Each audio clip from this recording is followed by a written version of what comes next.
नमस्कार दोस्तों, एक बार फिर से स्वागत है आप सभी का हमारे YouTube चैनल पर। दोस्तों, आज का क्वेश्चन हमारा इस प्रकार से है। यहाँ पर हमें तीन संख्याएं दे रखी हैं और ये तीन संख्याएं हैं 3 की घात 1/4, 2 की घात 1/3, 4 की घात 1/3। यहाँ पर इन संख्याओं को हमें इंक्रीज ऑर्डर बढ़ते हुए क्रम के रूप में लिखना है। तो इनको बढ़ते हुए क्रम में लिखने के लिए सबसे पहले हम देखते हैं यहाँ पर कि यहाँ पर जो घातें हैं वो न्यूमरेटर और डेनोमीटर के रूप में हैं। जैसे 1/4 न्यूमरेटर और डेनोमीटर के रूप में है, अर्थात अंश बटा हर के रूप में है। इसी प्रकार से 1/3 और इसी प्रकार से ये 1/3।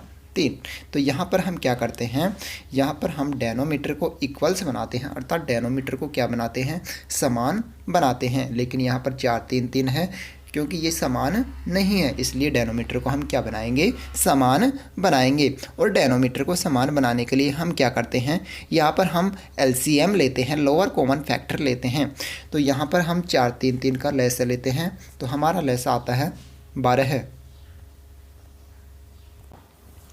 तो आइए किस प्रकार से हम इस क्वेश्चन को सॉल्व कर सकते हैं, चलिए शुरू करते हैं।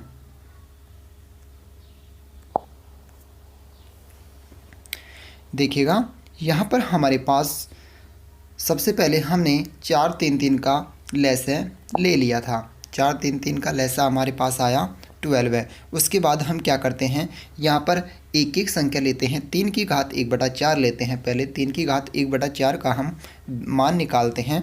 तो यहाँ पर हम क्या करेंगे कि 3 की घात 1/4, इस 1/4 में हमें डेनोमीटर को 12 बनाना है, अर्थात समान बनाना है। इसलिए हम क्या करेंगे, इस 1/4 को ऊपर और नीचे 3/3 से मल्टीप्लाई करते हैं।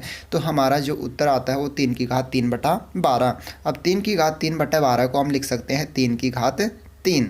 3 की घात 3 और इस पूरे की जो घात आएगी वो 1/12 आएगी। ठीक है, फिर हम क्या करते हैं, 3 की घात 3 का मान होता है 27 और इस प्रकार से इसका मान आता है 27 की घात 1/12। ये हमारी इक्वेशन नंबर 1।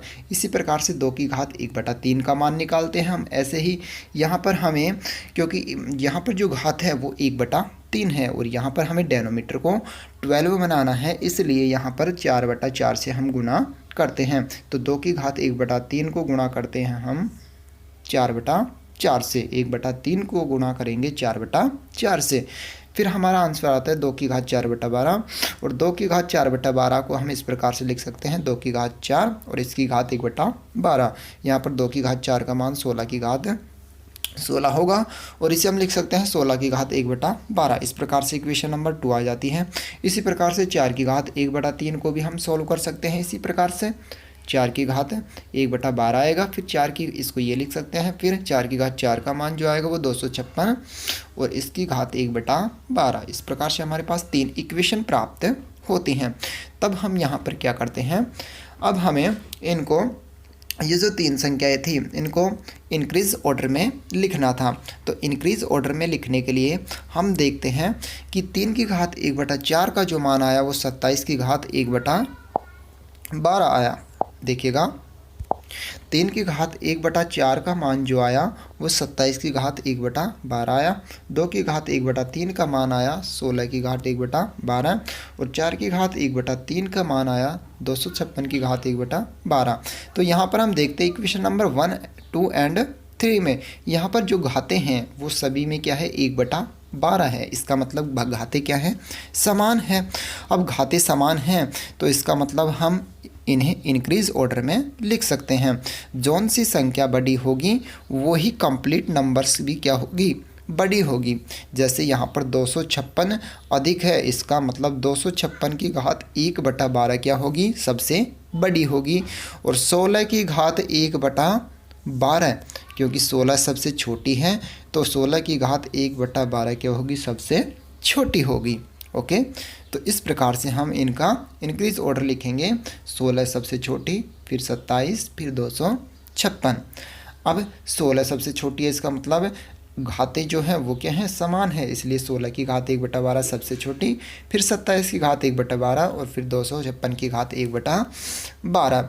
अब हम इनका इंक्रीज ऑर्डर लिखते हैं। 16 की घात 1/12 जो मान आया वो किसका आया, 2 की घात 1/3 का। तो इस प्रकार से यहाँ पर हम इसको इंक्रीज ऑर्डर में लिखेंगे तो हमारे पास इस प्रकार से लिख सकते हैं। चलिए, थैंक यू दोस्तों। यदि वीडियो अच्छा लगे तो लाइक करें और चैनल पर नए हैं तो यदि चैनल को सब्सक्राइब करें। Okay, thank you.